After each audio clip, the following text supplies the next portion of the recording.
bachol na stôl ruský štandard. Nice. No a ten event som neukončil, ale ukončil som seba. Hej. Vedúci proste prišiel za mnou, potlapkal ma po pleci a povedal, že dáme tam mix. A ja som sa spýtal, že OK, čo to znamená, že dáme tam mix? Že no, že... A povedal mi, že na dneska stačilo. Vítaj v Melodic Talks, podcaste o hudbe, eventoch a všetkom, čo tvorí atmosféru, ktorú síce cítiš, ale nevieš ju opísať. Takže vítam ťa u seba v štúdiu. Konečne som dostal. Trvalo mi to asi pol roka, čo som ťa na to prehováral, ale ty si určite čakal na to, kým bude ten setup takýto. Nechcel si to nahrávať na ten casting couch, že? Nazdar. Čauko. A predstavím ťa v prvom rade. Takže toto je DJ Shift. Pre mňa si DJ a hlavne teda producent hudobný. Tiež organizuješ nejaké eventy, o tom sa porozprávame. Hej. A ako by si sa charakterizoval ty? Tak charakterizoval by som sa ako multižánrového DJ-a, ktorý sa na začiatku venoval skôr tomu drum and bassu a postupne som prešiel na nejaký multižáner, hej. Takže asi tak nejak na začiatok. A tiež viem, že si producent. Snažím sa ťa trošku tlačiť viacej k tomu produkovaniu, lebo za mňa si podľa mňa veľmi, veľmi dobrý producent. Vždy, keď mi niečo pošleš, tak si poviem, že toto by malo ísť vonku. Len mi to, ale o tom sa určite porozprávam. Mi to príde, že nemáš možno na to až dostatok toľko času na to produkovanie, alebo je to iba lenivosť? Je to, z veľkej časti je to lenivosť, pretože ten čas by bol, ale ja som na tom tak s produkciou, že neviem sa dokopať na nejaký začiatok, že proste začať a ten prvotný nápad, ale keď už príde ten prvotný nápad, tak sa od toho zase neviem odtrhnúť.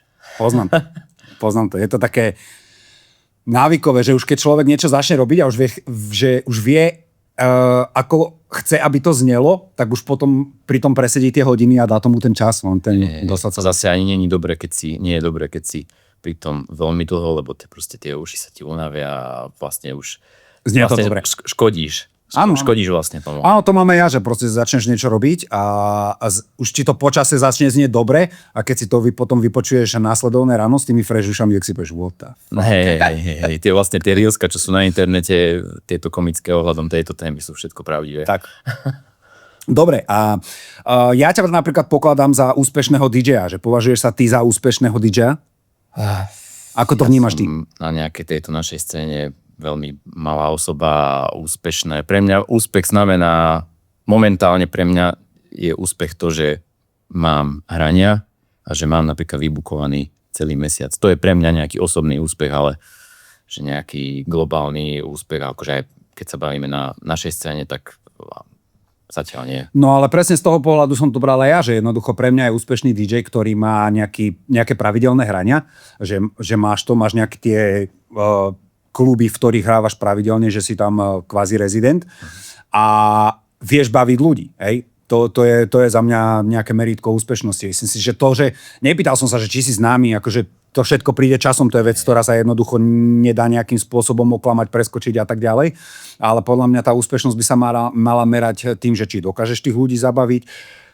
V súčasnej dobe je asi dôležitosť to, či dokážeš tých ľudí nejakým spôsobom pritiahnuť, hej, lebo to zaujíma tie kluby a venues, čo si myslím, že ty tiež máš. No, to pritiahnutie je skôr momentálne akože ešte zatiaľ problém, ale keď už ten samotný podnik pritiahne tých ľudí a tí ľudia tam prídu, tak si myslím, že ich tam dokážem udržať.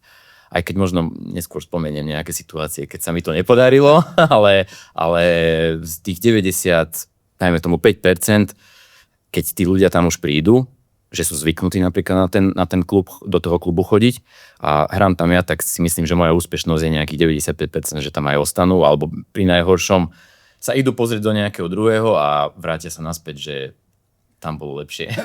Porovnajú si to a vyhodnotia, že to bolo lepšie. Dobre, ako si sa teda vlastne dostal k DJingu? Čo ťa k tomu viedlo? Prečo to robíš? Tak keď sa bavíme nejak úplne na nejaké počiatky hudby, tak v podstate hudba vždy bola súčasť môjho života. Od toho momentu zrejme, keď mi napríklad rodičia kúpili nejaké malé klávesy, tak som si niečo začal vybrnkávať a tak. No a keď už prišli nejaké, ja neviem, kvázi nosiče alebo takto, tak keď som mal nejakú hudbu, tak som si ju rád púšťal, hej, a rád som ju aj prezentoval nejakým druhým ľuďom, ako napríklad spolužiakom a tak. A mňa strašne baviť ľudí. Hej. No a v podstate, keď bol nejaký ten tínežerský vek, tak som strašne mal rád tú hip-hopovú scénu. A priznám sa, že chcel som byť aj rapper.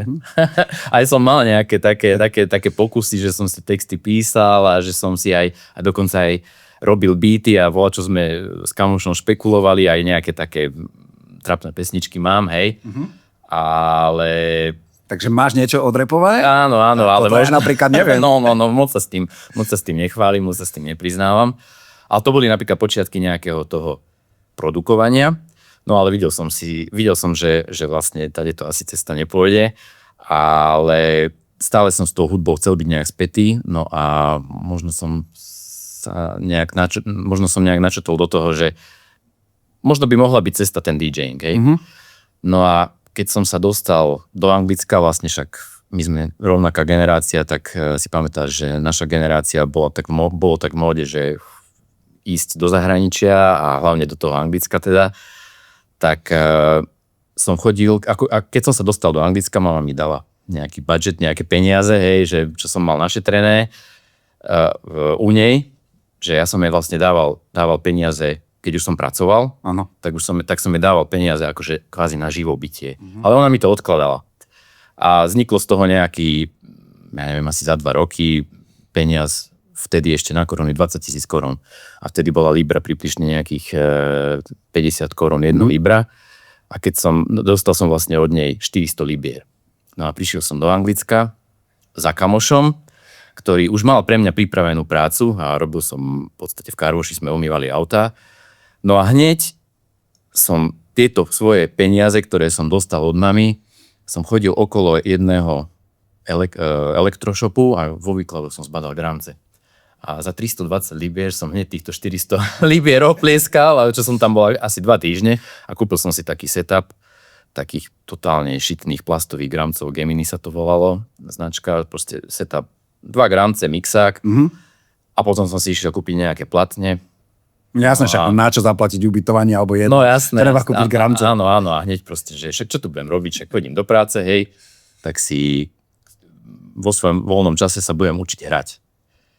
No ale som zistil, že to vôbec nie je jednoduché a vtedy, však ty vieš, že doba vtedy toho internetu nebola taká, ako je dnes, ani aj ten YouTube bol totálne v plienkach, tak som si k tomu kúpil ešte aj knižku, že How to DJ.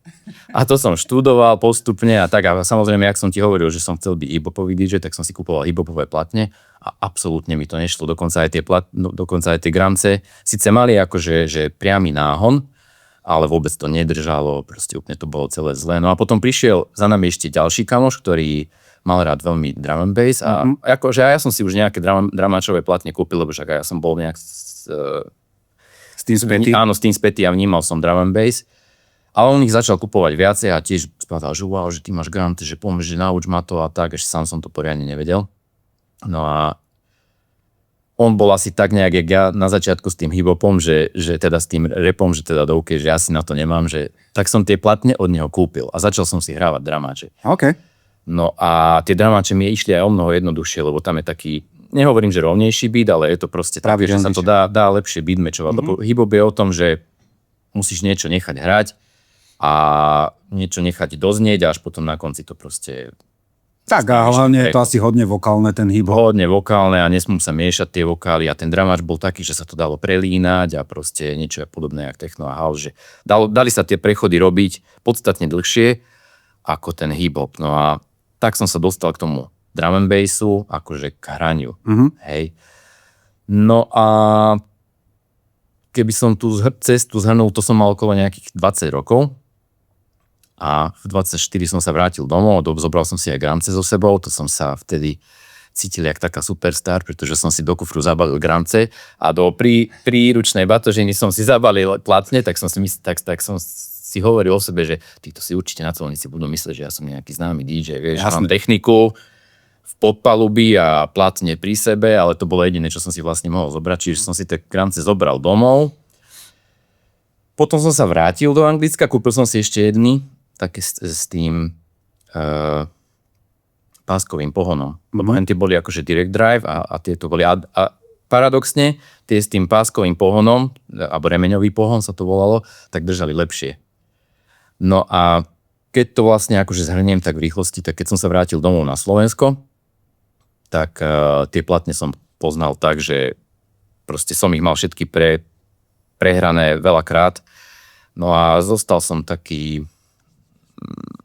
frustrovaný z toho, že na Slovensku tie platne boli podstatne drahšie ako v Anglicku. Lebo v Anglicku si mal tie vinyl shopy, chodil si tam, na Slovensku sa to dalo len kupovať len online. Hej, a bolo to drahé, však tu sa vtedy zarábalo nejakých 400-500 eur a mal si dať nejakých 20, 30, 50 eur za platne, tak to bolo akože veľa. No a jednak tam je veľa shopov v Anglicku, čo sa tomu venuje, je tam oveľa viac DJ-ov, vieš, takže aj ten dopyt, aj tá ponuka je podstatne nižšia. Máš ten úplne iný feeling, keď proste tam prídeš, vyberáš a ako keď proste iba si to počúvaš cez nejaký počítač. Hej.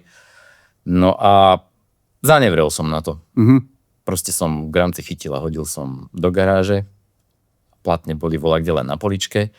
No a 10 rokov trvalo k tomu, aby som sa k tomu naspäť dostal. A čo ťa koplo do toho, aby si sa tam naspäť dostal? Čo ma koplo do toho? No, presťahoval som sa do Nových Zámkov z dediny, z ktorej pochádzam, Tvršovce. Presťahoval som sa do Nových Zámkov, no a sused, Fezri, ahoj, zdravím ťa. Sused, z ktorého som teda spoznal a ktorý je DJ, a on mi zrazu ukázal, že proste, že on má gramofóny a tak, a že existuje nejaký digitálny DJing, digitálne platne a že proste, že cez počítač ty s platňami ovládáš vlastne MP3 cez počítač a vtedy, že paf, že otvoril sa mi nový svet, že môžem hrať čokoľvek. Že môžem hrať čokoľvek si ripnem z YouTube a teraz, že akože, však áno, na začiatok to tak je, že čokoľvek si proste dám na tú MP3 a že idem od znova, že tak som išiel do toho, proste sme si hrávali, veľa sme trávili spolu čas a on ma učil. On je vážne skúsený DJ, on má rád taký ten technický DJ, čomu som sa ja chcel priblížiť, nejaké skreče a tak. No a takto proste začala nejak, sa obnovila tá vášeň. Tak, čo som to povedať. Takže tak by som to, že obnovila sa tá vášeň k tomu DJingu. No, lebo si našiel niekoho, s kým ste mali nejaký spoločný záujem, takže možno asi to ťa tam troška. Dobre, a ty, bavili sme sa o tej úspešnosti a týchto veciach, ty viem, že si aj vydal možno jedno alebo dve také videá, kde si radil možno novým DJom, že ako získať hrania, alebo teda, aby sa to naviazalo k tej úspešnosti, že aby získali nejaké hrania v kluboch alebo po eventoch. Že aký by bol taký ten tvoj pár slovami zhrň návod na to, ako byť úspešný, alebo ako začať, ako získať bookingy, hrania a tak ďalej. Tak v prvom rade veľa doma trénovať. A myslíš, že tá technická stránka toho v dnešnej dobe je dôležitá? Nie je až tak dôležitá. Potom je ďalšia tá odvaha, že vlastne ísť do toho klubu a proste nabrať tú odvahu sa prezentovať pred ľuďmi. Ale to vždy môžeš spraviť na nejakej súkromnej akcii. Ja neviem, ideš na chatu a proste zoberieš nejakú konzolu a proste začneš hrať pre tých svojich kamarátov. Hej. No a veľmi dôležitý, o čom som chcel ďalšie video spraviť, je ale vlastne jedno som spravil, je ten networking. Áno. A to všetci vieme, že vlastne biznis je založený na tom, že poznáš, že máš kontakty. Tak. A žiadny rozdiel nie je medzi showbiznisom alebo nejakým týmto DJingom a tým ostatným biznisom. A je to proste úplne, celé to zapadá do seba, že vlastne aj v tomto smere potrebuješ kontakty. A ja, čo by som radil nejakým začínajúcim, že chodievajte hlavne do klubov, podporujte tých DJ-ov, ktorí už hrajú a normálne sa nehambí za ním ísť za tým DJ-om. Ja nehovorím, že máš ísť za nejakým headlinerom, ale proste za nejakým promotérom, rezidentom, ktorý hrá na začiatku, ktorý hrá potom na konci a dojdi za ním a porozprávaj sa s ním. Ja takisto, keď prídeš za mnou, že ma budeš vidieť niekde hrať, prídi, pokecáme, poradím ti, dokonca by som bol otvorený tomu, že aj ešte pred nejakým otvorením pichni si tam kľúč a hraj. Ukáž mi, čo je v tebe, či vieš spraviť ten prechod a potom si ťa všimne aj ten manažér toho klubu, alebo vlastne prevádzkovateľ alebo majiteľ a dokonca by som povedal, že aj teraz momentálne hľadáme DJ-a, do klubu, v ktorom hrávam ako rezident, čo je Nitra, Rio. Takže vidíte, ak ste z okolia Nitry, stačí sa nakontaktovať a možno máte prvé hranie. No a toto je proste si myslím, že kľúč k úspechu, že ako takému prvotnému, že rozprávať sa s ľuďmi, ktorí sú nejaký tvoj vzor, alebo ktorí robia to, čo chceš robiť ty. Áno. Toto je úplne, že alfa omega, hej? A keď sa nad tým tak zamyslíš, tak je to úplne samozrejmá vec, lebo tak funguje svet, život. Bohužiaľ v súčasnej dobe tá doba tých sociálnych sietí je taká, že tí mladí ľudia, mne to aspoň príde, že sú hodne introverti a majú práve problém s týmto. Hej? Že on ti bude vypisovať na Instagrame, ale reálne, keď sa s ním stretneš, tak mu ledva vidíš do tváre.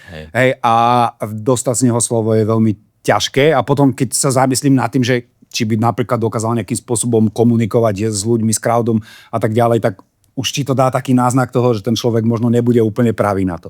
Ale ako si povedal, aj za mňa to je alfa omega, jednoducho, však preto robím tieto podcasty, aby som získal rania. Rozprával sa s ľuďmi. Ale samozrejme, je to o tom vytvoriť si tie kontakty, ale ja to ani neberiem ako kontakty, ja to skôr berem ako vytvoriť si tie vzťahy. Hej, pre mňa je to všetko o tých vzťahoch, že jednoducho, keď sa s tými ľuďmi poznáš, tak tie veci do seba zapadnú samé.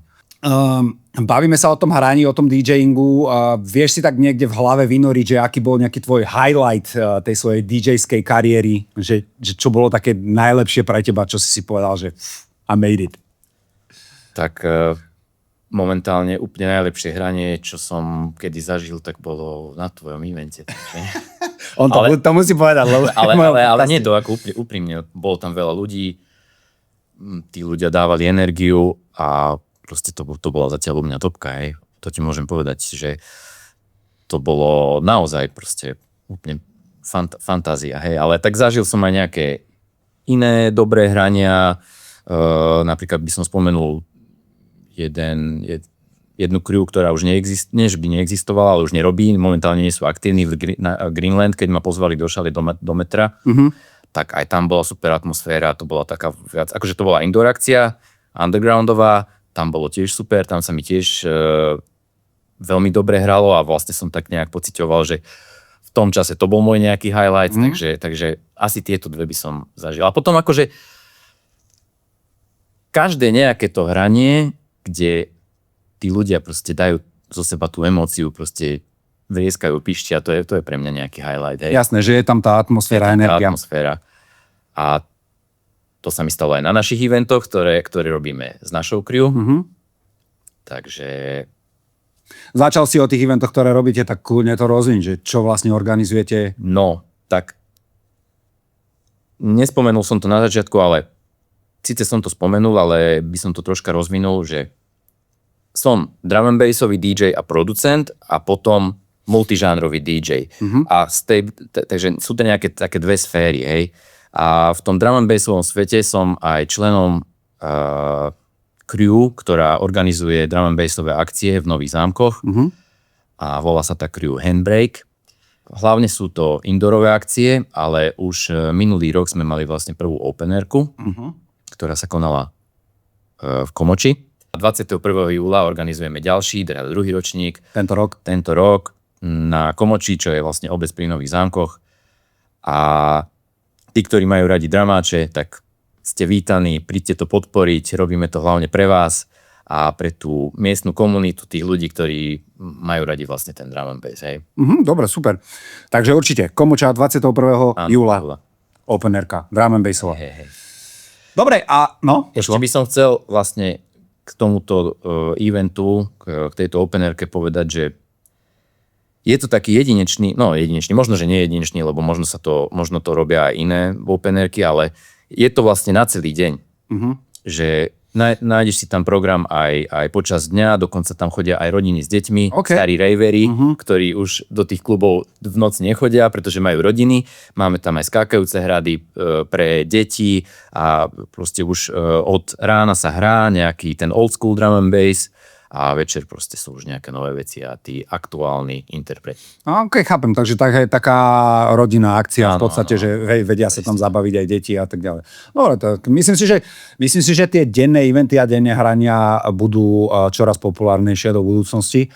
A myslím si, že sa to uberá tým smerom, lebo tá generácia, povedzme naša, už väčšina z nich má deti, rodiny a tak ďalej, takže určite skôr sa naklonia k takejto akcii ako k nejakej nočnej a jednoducho celá tá doba si myslím, že smeruje už aj tá spotreba toho alkoholu je výrazne nižšia a tak ďalej, takže myslím si aj ja, že to smeruje viacej tým denným akciám. Dobre, a prešli sme Akurát my ešte akože štatistiky vylepšujeme. Niekto to musí držať. Dobre, a prešli sme si tie tvoje highlighty kariéry, alebo to, kde si sa cítil najlepšie, ale tak mi povedz nejaký ten svoj low, že kde si sa cítil, že zlé, alebo jednoducho, že ten najväčší deep. Poviem také dva, hej, ktoré utkveli v mojej pamäti a ktoré ma akože tak kopli do zadnice. A prvý, že mal som jednu spoluprácu vlastne v miestnom klube v Nových Zámkoch. No a bolo to v podstate luxusné hranie, lebo nemusíš nikam cestovať a tak, ale malo to svoju aj protistránku, že nemusíš cestovať. Že nemusíš cestovať, hej, presne tak. No a bol proste taký event, že mi tam dali nejakého kvázi headlinera, bol tam DJ Roche, on je z Holandska. No a mal som vlastne ten event otvoriť, on mal odohrať, no a ja som mal ten event zatvoriť. No a tento DJ Roche prišiel, som sa s ním zoznámil, ja som ten event nejak otvoril a bachol na stôl ruský štandard. Nice. No a ten event som neukončil, ale ukončil som seba. Hej. Ukončil som seba a vlastne on musel dlhšie hrať aj za mňa, pretože ja som absolútne nebol schopný. OK. A mrzí ma, že tá spolupráca padla, ale je to proste normálna vec, lebo povedzme si pravdu, že DJing je jedna z mála povolaní, kde máš povolené kvázi piť, hej, ale musíš to brať proste s nejakou, že musíš mať nejakú seba kontrolu. Musí tam byť ten level tej profesionality. Musí tam byť level, hej, áno, určite, no a ja som tento level vtedy neudržal. Preskočil, no a mrzí ma to, hovorím, že strašne ma to mrzí z toho pohľadu, že som mohol hrať doma pre ľudí, ktorí ma poznajú, ale úplne to rešpektujem a chápem pre toho promotéra, pretože proste tam je no-go zóna, hej. Máš tam tu seba reflexiu, že bola to tvoja chyba. Aj keď som sa ospravedlnil, zjavne to nestačí, ale hovorím, že úplne to chápem. Jasné. Dobre, to bol ten prvý. A to bol ten prvý a ten druhý bol taký, že som dostal nejakú možnosť hrať v Bratislave a kamarát mi vlastne dohodil, že proste mi povedal informáciu, že hľadajú tam DJ-ov, spomenul som si na teba, poď, išiel by si zahrať. A zhodou okolností to bol vlastne aj taký klub, kde sa hral žáner, ktorý ja mám rád, ten hip-hop, nejaké reggaetóny sa tam mali hrať, proste také tie stovečky. No a veľmi som sa na to tešil. A bolo to v Bratislave, čiže veľké mesto, tešil som sa na to, tak prišiel som tam a začal som a všetko bolo super, hej, a zrazu mi manažér píše, že DJ-ko, že ľudia nám odchádzajú. To bola nejaká 11. 12. hodina. Hovorím, OK, skúsime niečo, skúsil som, OK, ľudia sa ešte udržali, ale potom nejak došla inšpirácia, proste ľudia mi odišli z parketu, hej. OK. Myslíš, že to bolo tým, že to bol úplne iný typ ľudí, ktorí očakávali úplne niečo iné? Alebo? Nie, ja si myslím, že to bola nejaká konštelácia hviezd a že to možno z časti bola aj moja chyba, ale z časti, že možno bol nejaký taký dátum, nejaký iný predvýplatový, alebo proste, neviem ti to povedať nejak úplne konkrétne, to proste nedá sa to. Proste sa možno sa išli ľudia pozrieť do nejakého iného klubu a možno by sa vrátili. Neviem, ale ten vedúci proste prišiel za mnou, podtlapkal ma po pleci a povedal, že dáme tam mix. A ja som sa spýtal, že OK, čo to znamená, že dáme tam mix? Že ja som si myslel, že dáme tam mix a počkáme, kým prídu ľudia a ideme ďalej, hej. A povedal mi, že na dneska stačilo. A vtedy som akože bol nahnevaný aj na ňo, že prečo mi tú šancu nedal ďalej, že však možno by sa tí ľudia vrátilo a ukázal by som, čo je vo mne.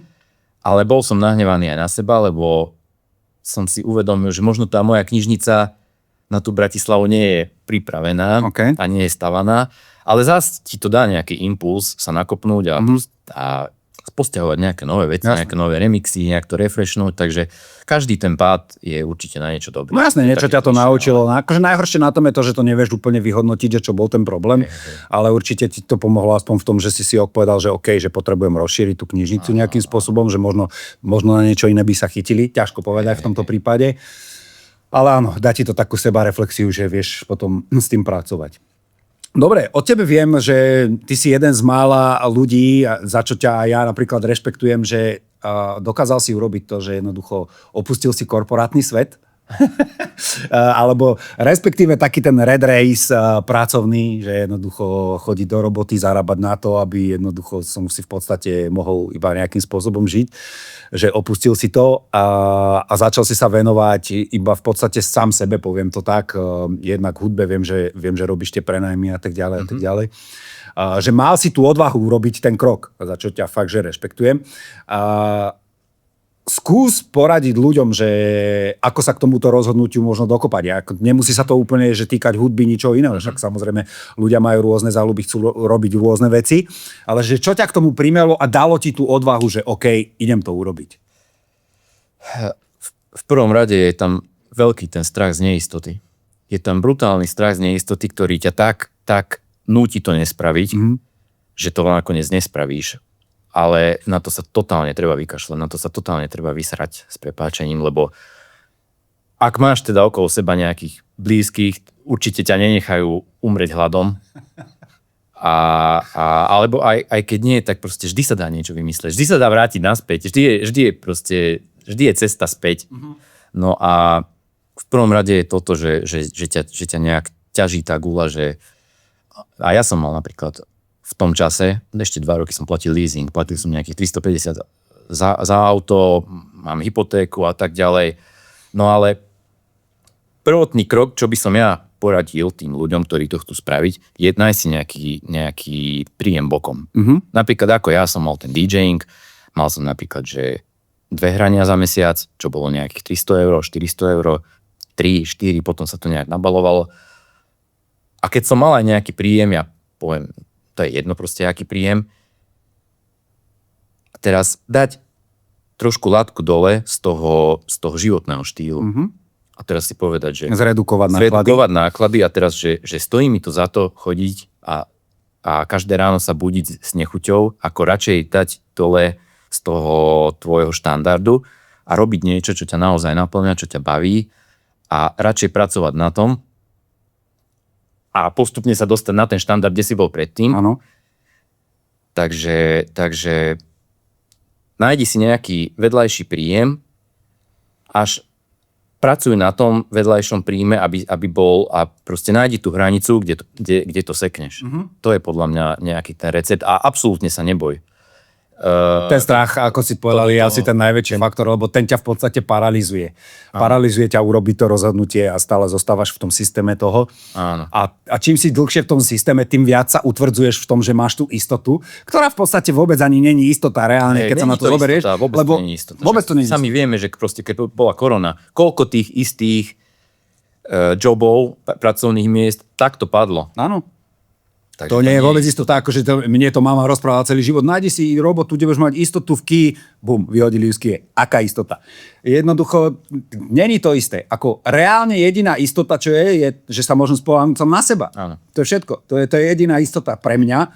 A tým, že jednoducho robím niečo, čo ma baví, peniaze sa dajú vždy zarobiť. Keď máš proste hlavu, vidíš veci, nápady, peniaze sa dajú vždycky zarobiť. Ja možno mám opäť 100 € menej nejaký príjem, ako som mal vtedy, keď som pracoval ako manažér vo firme, ale mám tak čistú hlavu a mám tak proste kľudnejší stres, kľudnejší život, že nemusím ísť do práce, kde mi nejaký dilinko bude rozkazovať a viem, že tie jeho rozhodnutia sú zlé, ale nemôžeš proti tomu nič robiť a musíš rešpektovať tie rozhodnutia a proste slepo ísť za tým, čo on povie. Takže...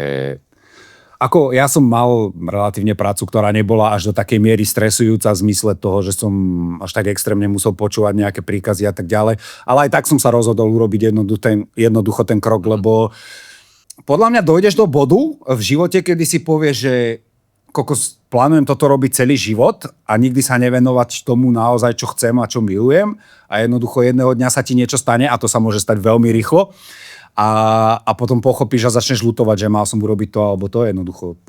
Ak chcete niečo robiť, čo vás baví a že vidíte v budúcnosti ten potenciál, že OK, z tohoto by sa dalo žiť, tak proste treba urobiť ten krok. Ten strach je iba ten obmedzujúci faktor, ale reálne ten strach je nereálny, lebo to je iba to, čo si ty vytvoríš v podstate. Dobre, ale mám na teba ešte jednu takú, že úplne obligátnu otázku, ktorú sa chcem pýtať každého hostia tohto podcastu.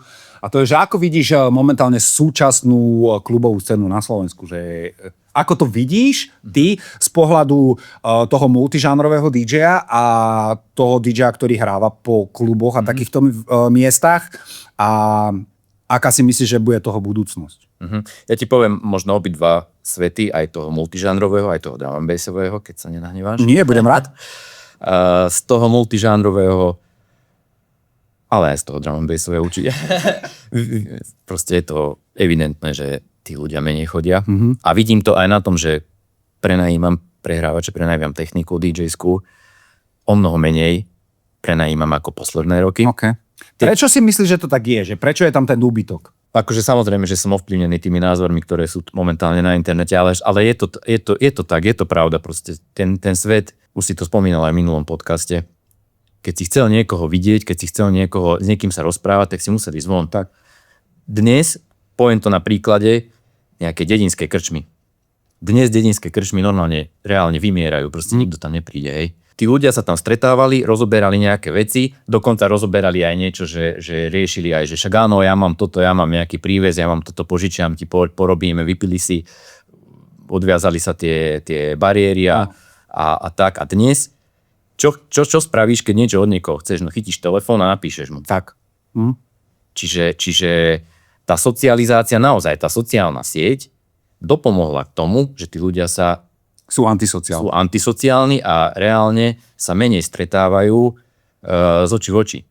A tak je to, a presne ten istý vplyv to má aj v tých kluboch alebo v tých podnikoch, lebo však keď som to povedal na nejaké krčme, tak to isté platí aj na nejaký klub, alebo vlastne na klub.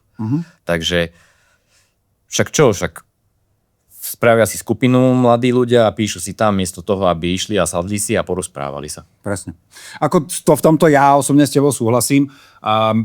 Ako si myslíš, že to bude, kam to bude viesť do budúcna? Myslíš si, že to bude lepšie, horšie, vráti sa to späť? Vráti? Tak ja dúfam, že ten fyzický kontakt nenahradí nejaký virtuálny kontakt a že sa to vráti späť a proste si ľudia nejak otvoria oči, že to stretávanie z očí v oči je o mnoho príjemnejšie a lepšie ako ten virtuálny svet. A páči sa mi ten tvoj optimizmus. Bohužiaľ, ja nezastávam ten názor, ale je to ťažké a proste existuje zákon džungle aj v tomto smere, že ten, kto sa prispôsobí a silnejší, proste prežije.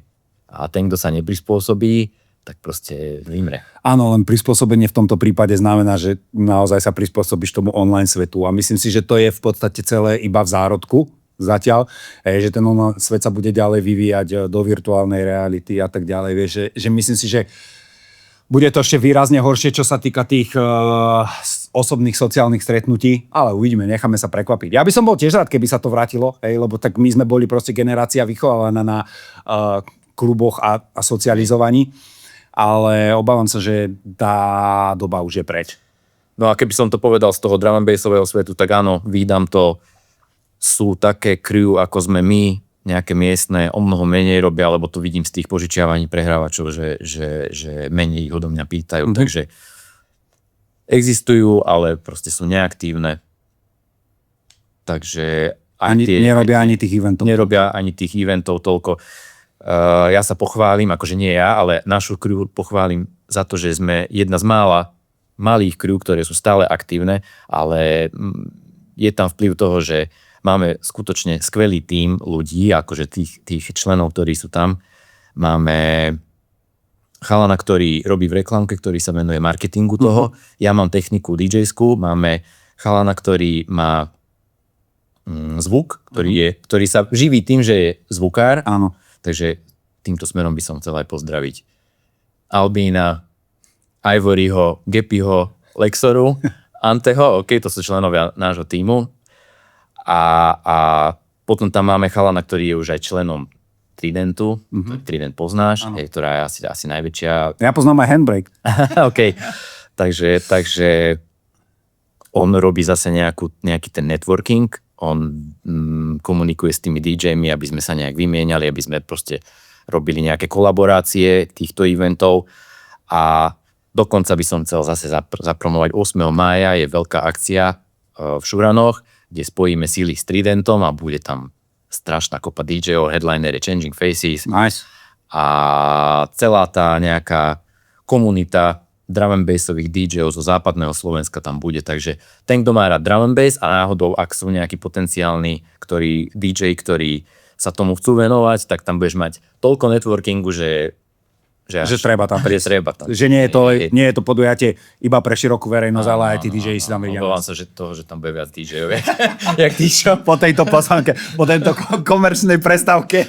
Už bola druhá mimochodom, za chvíľu ťa začnem čaržovať. Hej, OK. Dobre, super. Zmenili sme sa aj o tvojom produkovaní hudby, teda venuješ sa produkcii drum and bassu a na túto tému by som sa ťa tiež chcel opýtať, možno tiež. Je to taký trošku iný pohľad ako na ten DJing, si myslím, aj keď je to úzko späté, ale že aké vidíš, povedzme, prekažky v tomto smere na súčasnej scéne, hej, čo sa týka produkovania, vydávania svojej vlastnej hudby?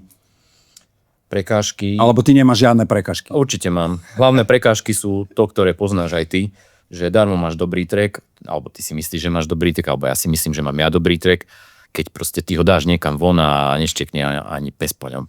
Proste to promo je tak dôležité, že to je prekážka, pretože dnes je tej hudby tak veľa, že ty aj keby si chcel hľadať tú nejakú novú hudbu, že napríklad ja by som chcel nájsť hudbu od teba, tak ma zasype tona nejakej inej hudby a pritom by sa mi to možno páčilo, ale vôbec na teba nenarazím, že ma zasype kopec niečoho iného. Jasne. Takže toto je obrovská prekážka. Čo je aj dobré, že v jednom smere je to dobré, že tie veci dnes na produkovanie sú omnoho dostupnejšie, ale zase je tam aj tá druhá stránka, že je strašne veľa ľudí, ktorí robí hudbu. Lebo je to jednoduchšie. Keď už môže produkovať ja, tak môže hocikto. No a toto je asi myslím, že najväčšia prekážka v tom, že ty spravíš teda hudbu a nikomu sa nedostane. Jasné. Akože ja to vidím tiež z podobného pohľadu, že je tam pretlak, ale tiež si myslím, že veľká vec, ktorá spôsobuje nejakým spôsobom problémy, sú algoritmy. Hej, že jednoducho aj ten Spotify pracuje na tom systéme, jednoducho, že pokiaľ ty. Áno, zase je to o tom prome, že pokiaľ ty na začiatku nevytvoríš to promo a nemáš ten initial push na začiatku, tak ani ten Spotify, ten algoritmus ťa nejakým spôsobom nebude ďalej odporúčať. Takže ty sa zasekneš na nejakom tom počte ľudí, ktorí si ty sám vytvoríš zo svojho okruhu kamarátov a tak ďalej a ďalej sa neposunieš. A zase je to, načrtli sme trošku to promo a to je ďalšia téma, o ktorej som sa chcel aj ja baviť, ten marketing. Lebo jednoducho mne to príde, ja som sa na tým včera napríklad zamýšľal, že zase je to o tom algoritme, že ťa núti robiť veci istým spôsobom a nejako ináč. Hej? Akože ty si povieš, že máš slobodu na sociálnych sieťach vytvoriť content, aký len chceš. Ale reálne ten content musí byť urobený nejakým spôsobom. Musí ťa zaujať za prvé 3 sekundy, musí tam byť ten hook a už si obmedzovaný tým, ako ten content chceš vytvárať. Hej? Lebo ty môžeš mať sebe lepšie video, pokiaľ toho človeka nezaujme v tejto instantnej dobe za prvých pár sekúnd, to video nebude videné, nebude mať úspech, nedostane sa ďalej a tým pádom nevytvorí ten stopu, ktorú mal vytvoriť. Hej, že neosloví tých ľudí a nedonúti ich urobiť tú akciu, ktorú si ty chcel urobiť, aby povedzme si vypočuli ten tvoj track a tak ďalej. Lebo viem, vyťahol som túto tému, lebo viem, že si začal si robiť aj nejaký content pre iné firmy, natáčať a tak ďalej, že si trošku v tejto sfére, tak preto som to otvoril. Že ako to vidíš ty, čo sa týka týchto sociálnych sietí, algoritmov a toho content creatingu? Vieš čo, zoberiem si zase nejakú inšpiráciu z nejakých podcastov, ktoré počúvam a je na to recept. A je strašne komplikovaný a ťažký a je aj v tej hudbe, aj v tom prome, aj v celom živote. A to je konzistencia a kvantita. Proste, keď ty budeš robiť veľa, čo už dneska aj na tých, aj v tej hudbe, aj v tých reelskách alebo v týchto veciach na sociálnych sieťach, kvantita prevahuje kvalitu. A keď ty budeš robiť veľa, tak ty sa tým ľuďom dostaneš pod tú kožu. Pretlačíš sa proste, ale a tá konzistentnosť, čo mne, ja s tým sám strašne bojujem, pretože jeden čas mám, že ja neviem, že vytvorím niečo za týždeň 5 videí a potom mesiac nerobím nič, alebo spravil som každý mesiac track, ale tam som videl aj reálne potom výsledky, že ma nejak to okolie začalo vnímať, že hej, že spravil si track, dobre to bolo a takto a aj na číslach to bolo a potom prišlo niečo iné, nejaký impuls v mojom živote, že prišiel streaming na akože DJing, že som streamoval a vykašľal som sa, alebo posunul som tú produkciu na bok. Áno. A potom je ťažké sa dostať naspäť a to máš to isté, ja neviem, s posilovaním. Nebude z teba kulturista, keď pôjdeš 2-krát do roka do fitka. Áno. Hej. To je pravda. Keď budeš cvičiť 3-krát za týždeň, tak budeš vidieť aj výsledky. Keď budeš vydávať, keď budeš robiť reelska pravidelne, a možno nemusia byť ani také dobré, aj v tej posilovni nie vždy máš svoj deň. Áno, to je pravda.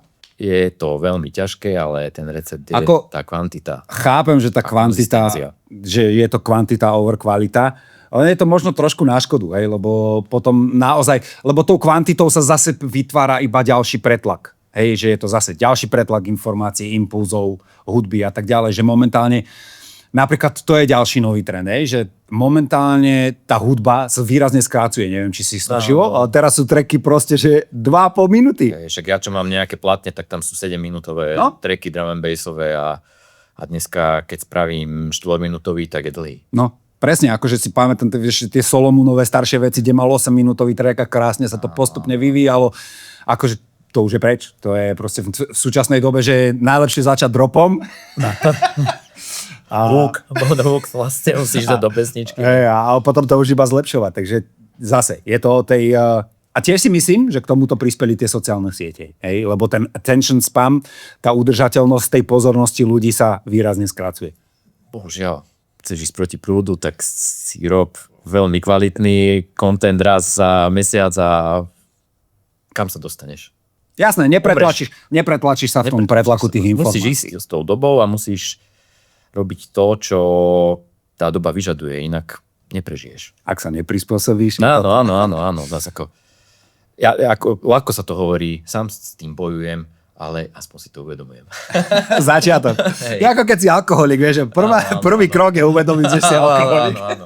Tam sme ešte není. Dobre, a keby si to mal tak nejako, nechcem povedať, že zhrnúť, ale ako vidíš pre seba budúcnosť? Že čo by si chcel do budúcnosti? Aké sú tvoje sny, čo sa týka DJingu, alebo čomu sa chceš ďalej venovať, alebo produkovaniu, že aké sú tie tvoje ciele, sny? No a to je ten problém, že žiadne nejaké vytýčené ciele nemám proste. Nemám nejaké extrémne, že ja neviem, že ja si chcem zahrať ministri, alebo ja neviem, že nemám nejaké extra ciele. Chcem robiť hudbu a chcem sa dokopať k tomu, aby som robil viacej hudby. Chcem baviť ľudí. To sú moje ciele. Tak ono je ťažké ísť po ceste, keď nevieš, kam smeruje. To je jasné, že pokiaľ nemáš taký ten nejaký väčší cieľ, že chcem dosiahnuť toto, keď ho máš, tak je oveľa ľahšie nájsť si spôsob, ako sa tam dostať. To je jasné. Ale tak určite máš niečo také, že chceš pokračovať v tom asi, čo robíš. Povedal si, že pre teba tá primárna vec je baviť tých ľudí. Ano. A na tebe to bolo vždy aj vidieť a cítiť, že jednoducho aj tá komunikácia s tým publikom, aj za tým mixom si vyzeral, že ťa to baví. Určite sa chcem venovať tej produkcii a chcem sa prinútiť robiť viac vecí. A samozrejme, že je to veľmi dobrý pocit, a sám to poznáš, keď zahráš tvoj track a ľudia sa na to bavia, alebo keď nejaký iný DJ zahrá tvoj track a môžeš si povedať, že wow, že to som spravil ja, ľudia sa bavia, že úplne to je proste, to je cieľ pre mňa. To je pre mňa cieľ, že robiť hudbu a baviť tých ľudí. Perfektné. Ďakujem, že si prišiel z ďalekých Nových Zámkov. Zatiaľ si najvzdialenejší host. Uvidíme, či to niekto prekoná. Ďakujem, že si prišiel, že si sa podelil o svoje zážitky, skúsenosti, názory a to je DJ Shift. Nájdete si ho na Instagrame. Ďakujem, kamarát. Čau.